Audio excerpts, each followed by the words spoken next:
mikir gimana sih untuk aku mengisi waktu luang di 3 bulan yang panjang ini. Jadi aku sekarang lagi sibuk magang internship di di legal department corporate yang berjalan di industri banking ya, perbankan.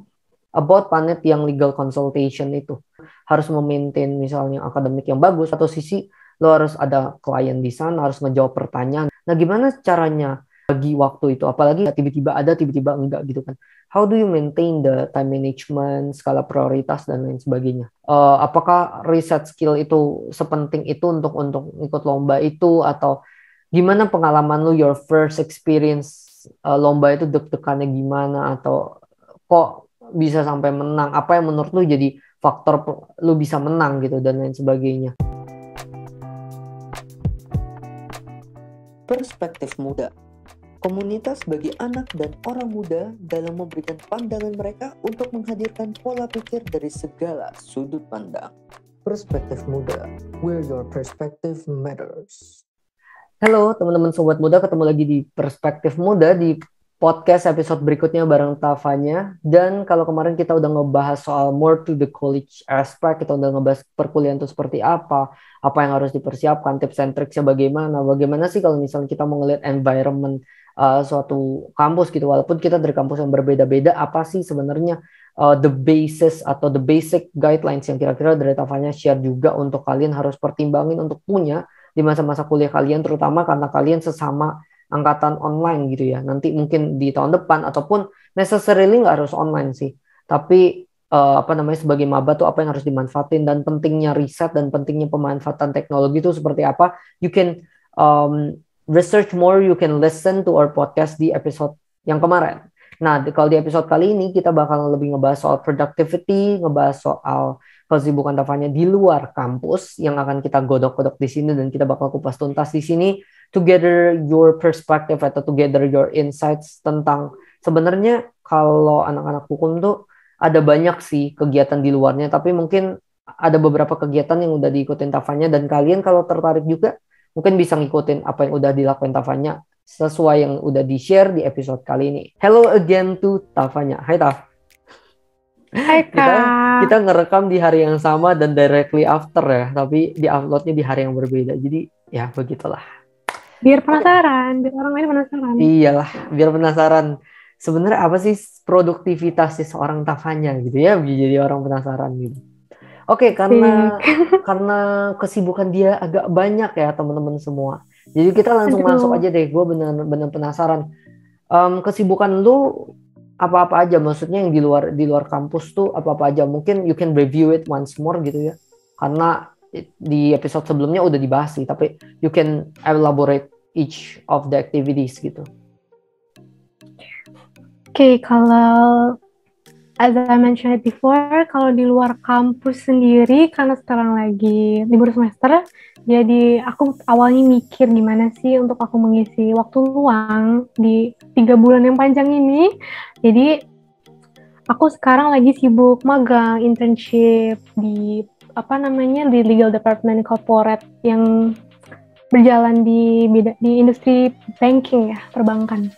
Tapi selain magang, kalau yang di internal kegiatan kampus sendiri ada ngerjain apa aja, tapi yang non akademik sih. Non akademik, kepanitiaan yang pertama, tapi tugasnya belum terlalu ini sih, karena panitnya baru, jadi aku baru keterima, jadi belum dikasih tugas yang terlalu gimana-gimana. Sama yang kedua, kepengurusan legal consultation di lingkup Pras Mulian sendiri. Jadi aku sebagai assistant legal officer, seperti legal consultation pada umumnya, kerjaannya ya begitu, research, bikin legal memo and something. Dan yang pasti konsultasi dengan klien, tapi karena sekarang juga lagi libur, jadi kita belum ada kasus lagi. Jadi aku sebenarnya di internal kampus sendiri kegiatan aku nggak banyak sih.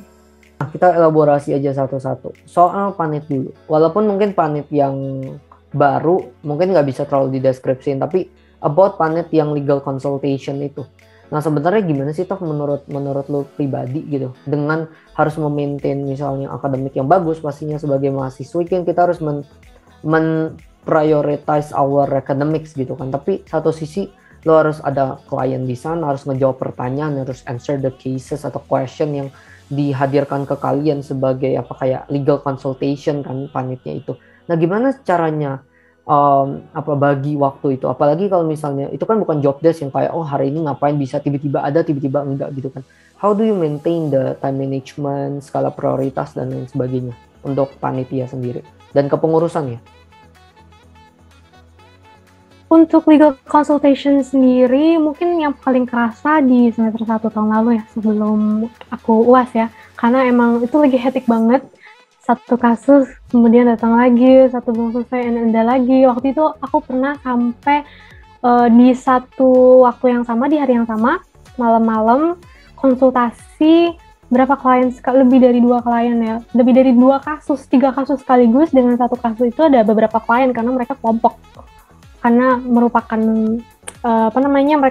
mereka bertanya kepada kita sebagai salah satu syarat untuk salah satu mata kuliah mereka. Jadi waktu itu barengan dan kaget sih, karena waktu itu lagi sibuk juga, ada beberapa tugas, cuman ya alhamdulillahnya I handle it very well, karena lingkupnya masih di lingkup universitas, jadi mungkin tugasnya nggak terlalu berat, apa yang mereka tanyakan tidak terlalu complicated, jadi masih bisa aku handle, masih bisa jadi pekerjaan yang sejam 2 jam selesai gitu. Jadi karena kliennya juga mahasiswa, jadi pasti mereka mintanya after 6, selalu habis kelas, selalu malam-malam. Jadi aku nggak punya masalah untuk membagi waktu antara kelas, terus mengerjakan tugas dengan konsultasi dengan klien dan mengerjakan tugas legal consultation-nya itu, karena balik lagi ke pertama, mereka karena kita sama-sama mahasiswa, mereka pasti mintanya di jam luang. Yang kedua adalah karena mahasiswa juga, jadi pertanyaannya yang mereka butuhkan tidak terlalu complicated dan merupakan pekerjaan yang sebenarnya sejam 2 jam bisa kelar. Jadi aku nggak selalu ada masalah untuk membagi waktu antara kepanitiaan ini dengan perkuliahan sih. Gue mau nge-share dari perspektif gue gitu.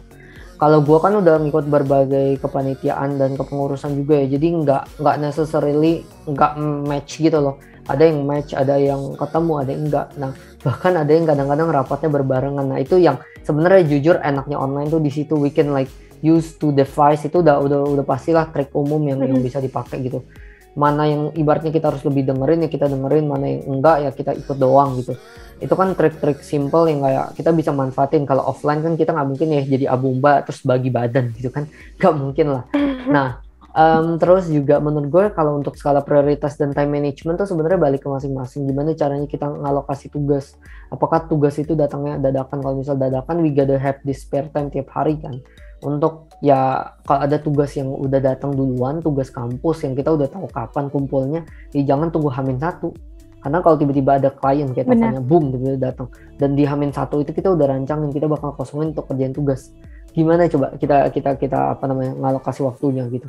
Atau hal simple aja misalnya yang paling relate untuk kita berdua gitu, ngerjain jurnal gitu. Itu nggak ada timestamp, nggak ada deadline dan lain sebagainya. Dan kalaupun ada, itu cuma dari publishing. Oh, jurnal ini akan nge-publish setiap bulan apa. Oh, kita mungkin bisa bilang, oh April. Masih lama lah, nanti aja. Nah, yang kita nggak tahu adalah butuh waktu untuk ngedit ya, butuh waktu untuk apa. Nah, hal-hal detail yang kayak begitu, itu yang pola pikir yang harus dibiasain tuh. Untuk skala prioritas, untuk ngerti cara menyicil, apa sih important, bener-bener yang important but not urgent, important and urgent, atau unimportant and unurgent. Nah, kuadran-kuadran kayak gitu yang harus teman-teman tahu juga. Nah, tapi back to Tafanya. Nyambung ke lu Taf tadi. Kalau misalnya kita ngomong soal kepanitiaan atau kepengurusan untuk doing legal consultation, ini kan menarik ya. Nggak banyak nih panit-panit, biasa kan divisi acara, divisi PR, medpar, dan sponsor ya. Mungkin teman-teman udah tahu gitu. Tapi kalau untuk legal consultation gitu, nah sebenarnya lo sebagai maba gimana caranya lo menghandle legal consultation itu? Kayak do you have any tips? Atau itu tuh sebenarnya panit yang kayak bukan gimana ya, tapi lebih karena gimana cara you deliver the answer. Kalau misalnya lo angkatan terakhir ya udah lah angkatan tua gitu. Kalau ini kan masih maba, Itu ada tips nggak sih kalau misalnya mungkin buat teman-teman juga mau kasih legal opinion atau apa ke dosen dan lain sebagainya buat tes mereka. Do you have any experience yang bisa di-share tentang itu?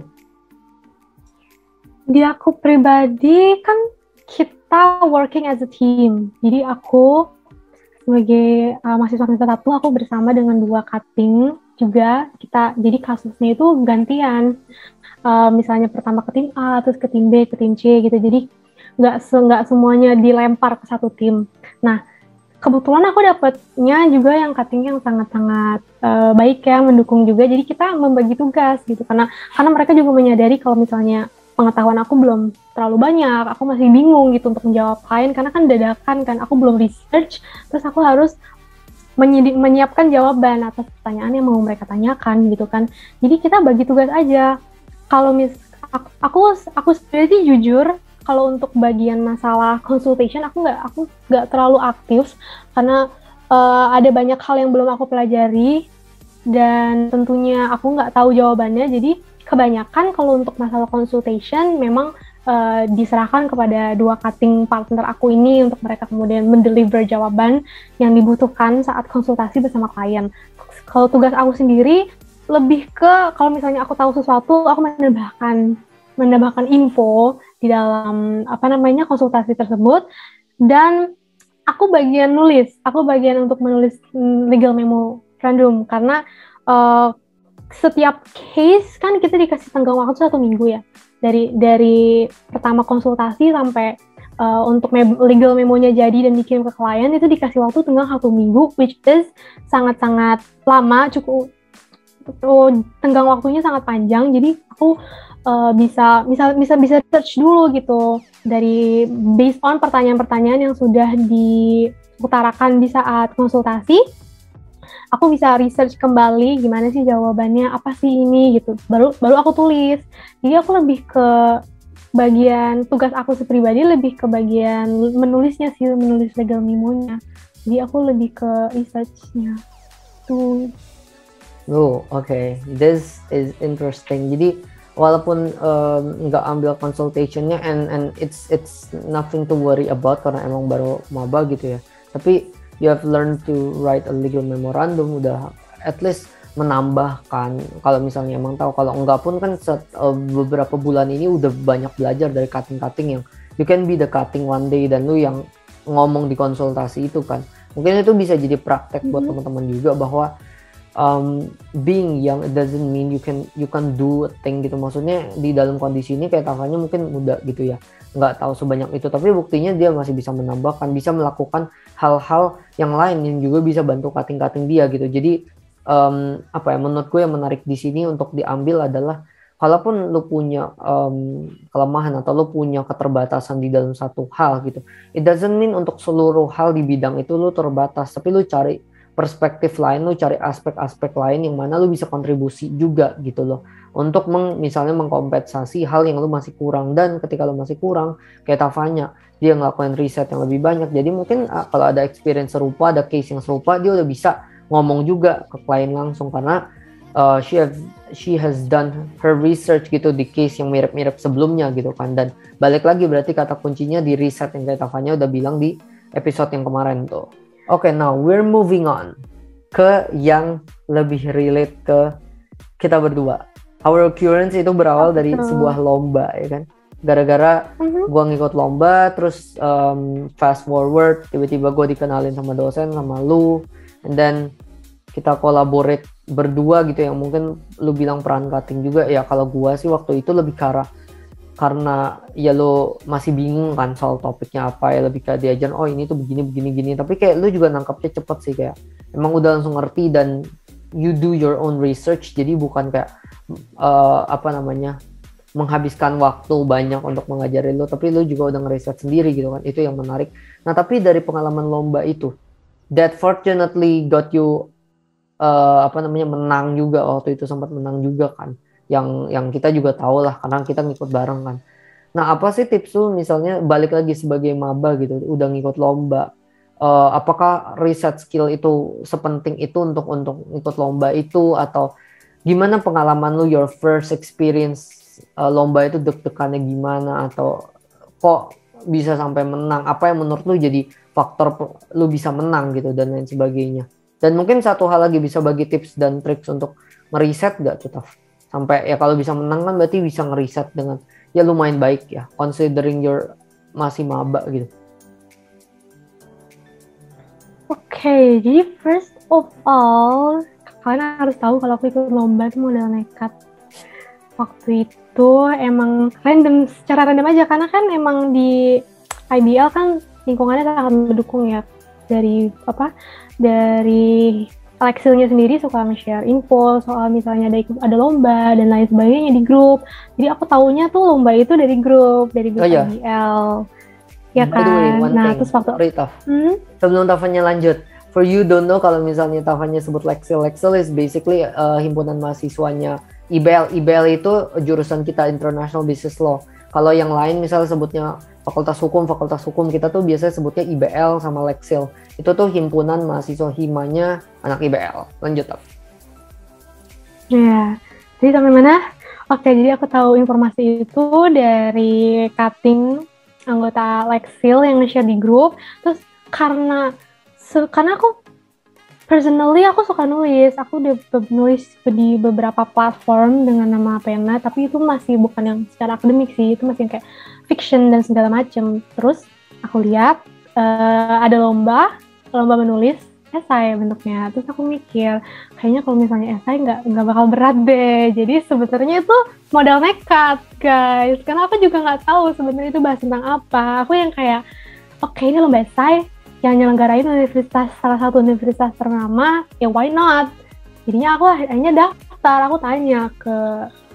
Waktu itu aku tanya ke cutting aku, Kak, aku mau daftar. Terus kata dia, ya oke, bagus. Terus aku di-share lah form untuk pendaftaran dan segala macam.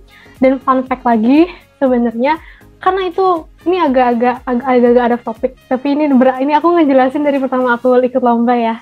Jadi dari waktu aku ngomong ke cutting aku itu kalau misalnya aku mau ikut, dia nge-share form, and then di form itu. And then kan kalau lomba kan ada biaya pendaftaran ya.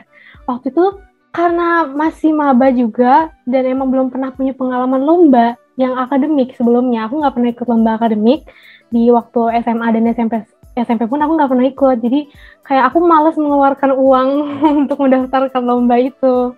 Jadi sebenarnya aku hesitate untuk daftar waktu itu karena bayarnya nggak mahal sih, tapi aku males karena itu menurut aku bisa untuk bayar 2 porsi bakso. Jadi sebenarnya aku hampir nggak jadi daftar. Terus cutting aku yang kayak, ya udah Tas, mana rekening kamu, sini aku kasih. Terus aku kaget dong. Ini long short story, akhirnya aku kasih nomor rekening aku dan dia transfer ke aku sejumlah uang yang diperlukan untuk mendaftar lomba, dan aku daftar pakai duit dia. Jadi aku daftar lomba pertama di perkuliahan itu dari duit cutting sejumlah 45.000. Dan karena menang, itu adalah 45.000 yang paling memorable, yang gak akan pernah aku lupa sampai kapanpun. Sampai aku tua, aku gak akan pernah lupa. Karena tanpa 45.000 yang dibayar itu, aku gak bakal ikut lomba. Karena aku males bayarnya. Tapi gara-gara dibayarin, itu makanya aku bilang environment itu penting. Dia yang bilang kayak gak apa-apa sekalian untuk membantu adik tingkat gitu. Makanya aku yang kayak tersentuh. Balik lagi environment yang sangat penasaran gue cutting jauh, cutting yang mana nih? Environment yang mendukung kalian itu penting banget.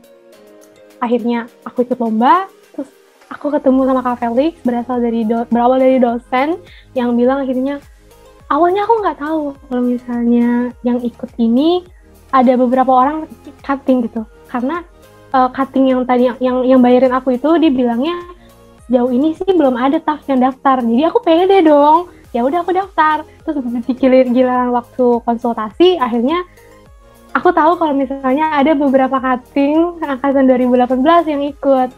Aku takut karena kita konsultasinya barengan. Tapi sekali lagi dosen aku ngedukung aku, dia bilang ini kesempatan yang bagus untuk kamu belajar dengan cutting-cutting yang ilmunya udah lebih jauh dari kamu. Akhirnya aku dikenalin sama Kak Felix, dan di waktu penulisan lomba itu aku benar-benar bergantung banyak sama dia. aku menanyakan banyak hal, aku yang kayak aduh Kak ini gimana. Terus yang bikin aku tersentuh adalah kalau di saat seharian, kalau misalnya seharian aku nggak nanya sama sekali, dia tiba-tiba di sore atau di malam hari dia tiba-tiba nge-PC, "Taf, gimana saya kamu lancar nggak? Ada yang perlu ditanyain nggak?" Gitu. Jadi kembali lagi environment cutting lingkungan dan cutting yang sangat mendukung itu penting sih. Yang akhirnya membuat aku pede gitu. Dan akhirnya alhamdulillahnya aku menang. Mulai dari situ yang tadinya aku lost, bingung di jurusan hukum ini aku harus gimana, tapi berkat kenekatan aku untuk ikut lomba dan akhirnya menang, aku mulai dari situ secara nggak langsung bikin aku mulai percaya diri. Aku yang kayak, oh ternyata bakat aku di sini.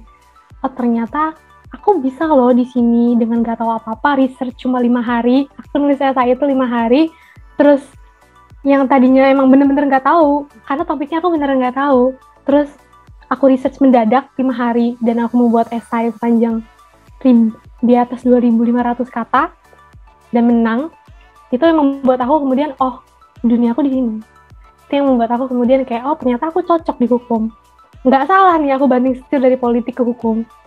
Gitu loh, karena awal-awalnya aku agak menyesal. Karena di setiap awal pertemuan, dosen kan pasti nanya kan Kak, kayak, kalian tuh ngambil MBA kenapa? Mereka pasti nanya kayak gitu kan, dan jawaban aku selalu sama. Aku selalu jawab, salah jurusan. Aku selalu jawab, aku maunya awalnya di politik, bukan di hukum, tapi malah jadinya ke hukum, dan aku bingung. Aku selalu jawab kayak gitu. Tapi setelah ikut lomba, pengalaman research, terus akhirnya aku tahu banyak hal yang belum dijelasin di kelas, terus alhamdulillahnya aku menang. Itu membuat aku kayak, oh ternyata aku cocok di sini. Aku suka di sini. Aku suka di belajar tentang di dunia, di law things itu aku suka gitu. Aku nggak ngerasa ada beban di situ. Aku suka nulis. Jadinya yang berawal dari esai itu yang kemudian aku ketika ada mendapat tawaran menulis jurnal bersama Kak Felix, aku nerima. Aku terima karena di masa penulisan esai itu aku enjoy, aku nggak ngerasa ada beban. Ya walau karena waktu itu kan kita lagi kelas ya, jadi aku punya waktu untuk mengerjakan esai itu setelah aku mengerjakan PR, yang mana pastinya malam. Dan waktu itu pernah di satu hari di hari Kamis, yang sebenarnya dia bikin teman-teman aku agak concern dan agak khawatir karena waktu itu aku nggak tidur. Jadi aku ada kelas di jam 8.30 pagi, Introduction to Indonesian Law, which is kelas serius. Aku nggak tidur, bener-bener aku ngerjain esai dari jam 11 malam karena waktu itu masih ada PR. Aku baru selesai PR, terus aku ngerjain esai dari jam 11 malam sampai pagi. Aku nggak tidur. Terus yang karena teman-teman aku tahu, mereka yang kayak awalnya mereka nyuruh yang khawatir gitu, ini serius Taf, demi lomba lo kayak gini gitu. Mereka yang kayak kalau nggak kuat mundur aja. Ada teman aku yang bilang kayak gitu, kalau nggak kuat mundur aja. Kalau misalnya emang susah membagi waktunya, mundur. Kan toh ini bukan suatu kewajiban kan. Aku ngikut lomba esai kan di luar kewajiban dari kampus. Mereka nggak menuntut aku untuk ikut lomba esai itu kan. Tapi ya akhirnya berkat semua kerja keras aku yang sampai nggak tidur di mata kuliah penting, dan untungnya hari itu aku masih bisa menjawab pertanyaan dan mengikuti kelas dengan baik. Mulai dari pengalaman itu akhirnya aku mulai percaya diri yang kayak, oh ternyata tafanya dengan hukum tuh bisa disatukan gitu. Tafanya dan hukum itu suatu kesatuan gitu. Mulai dari situ, terus akhirnya aku nulis jurnal, dan akhirnya aku ikut kepanitiaan legal consultation. Karena sejak esai dan nulis jurnal itu, aku lebih fokus ke kegiatan-kegiatan yang berhubungan dengan jurusan aku. Makanya aku sebenarnya termasuk sedikit mengikuti kepanitiaan di luar topik hukum, karena aku emang fokus aku itu lebih ke kegiatan-kegiatan yang benefits me, yang relating to jurusan aku gitu. Aku memang sengaja fokusnya ngejarnya ke sana. Makanya aku memutuskan untuk daftar legal consultation, dan kepanitiaan yang sekarang aku ikuti juga berhubungan dengan hukum. Jadi berawal dari esai yang makeup yang secara random aku pengen ikut. Itu tuh menuntun aku yang sampai jurnal, terus ikut kepanitiaan legal consultation, terus aku akhirnya magang. Semua tuh saling berurutan gitu, semua tuh berkesinambungan gitu tau ya. Berkesinambungan. Berawalnya dari esai, dari connectan. Mantap. Seru. There are lots of key points dari yang lu udah elaborasi. Maybe I will pinpoint a few stuff gitu ya. Yang pertama tuh itu yang exactly what I thought, dan kayak tadi gue ngomong doang di episode pertama kalau nggak salah, di episode yang sebelumnya ya, episode pertama kita. Dan tiba-tiba you said it gitu, secara tidak langsung di sini, yaitu apa? Awalnya Tavanya ngerasa salah jurusan, which means sebenarnya passionnya belum ada di sana kan, gitu. Tapi as she learns more, she research more, she dig more gitu, atau memperdalam gitu keilmuan dia, coba mempelajari dan lihat dari satu aspek baru yang sebenarnya gue demot dan lain sebagainya, ada nggak sih this one aspek yang gue suka, yaitu ternyata passionnya dari awal itu menulis, dan dia menuangkan kepenulisan itu di dalam hukum gitu. Jadi itu yang mungkin jadi satu highlight yang menurut gue menarik untuk dibahas. Ketika misalnya teman-teman atau sobat muda ketemu hal yang misalnya kurang nyaman, atau gue kurang nyaman di sini, ada nggak hobi kalian tuh yang misalnya bisa dikaitkan, misalnya teman-teman suka main game, nah mungkin nggak bisa dikaitkan gitu secara langsung gitu, gue nggak usah belajar hukum, gue belajarnya hukum dalam game, yang kayak itu aja udah jadi satu keterkaitan walaupun agak susah. Tapi maksud gue misalnya contoh, kalian suka nge-teamwork, kalian suka ngediscuss strategi, mungkin kalian bisa ikut lomba yang debat atau lomba yang moot court yang butuh strategi. Nah hal-hal kayak gitu loh, kesukaan-kesukaan kayak gitu disalurin ke jurusan kalian, dan itu kalian bisa lebih enjoy. Karena maksudnya kuliah itu mestinya saatnya untuk mencari jati diri, saatnya untuk enjoy dan explore, nggak sih Taf? Bukan kayak SMA yang kita harus dipaksa belajar semua yang kita suka maupun kita nggak suka, tapi justru kita kan dapat freedom untuk milih gitu ya, milih jurusan kita masing-masing. Ketika kita udah milih, cari apa yang kesukaan kita yang bisa kita masukin, dan kita fokus di sana. Kayak Tafanya suka nulis tuh, dia fokus gitu. Gue sering nanya kayak, Taf lu bakal sering ikut moot court atau debat gak, yang kayak orang pikir itu tuh jiwanya, rohnya anak hukum gitu, tapi anaknya hukum. Nah tapi dia lebih milih itu ya, correct me if I'm wrong ya kalau salah. Tavanya bilang kayak, enggak kak, gue lebih mau yang ke esai dan lain sebagainya, karena that's where I am gitu. Gue udah ke penulisan dan apa, itu yang menurut gue satu yang harus dipikirin. Yang kedua tuh lebih ke arah again environment gitu ya. Thank you juga kalau emang lo merasa bermanfaat ketemu gue, dan gue juga bermanfaat banget ketemu lo gitu kan, karena kita banyak nulis jurnal setelahnya dan banyak proyek-proyek bareng setelahnya yang sangat produktif dan bagus. Itu lahir dari esai itu. Jadi menurut gue environment yang kedua dan yang ketiga tuh lebih ke arah tekad, bukan nekat ya. For me it's tekad, tapi nekat itu kadang-kadang diperluin untuk awal, tapi ya kadang-kadang kita juga harus ngerti lah mana yang bisa dinekatin, mana yang harus diukur dulu resikonya. Ini benefit gak, ini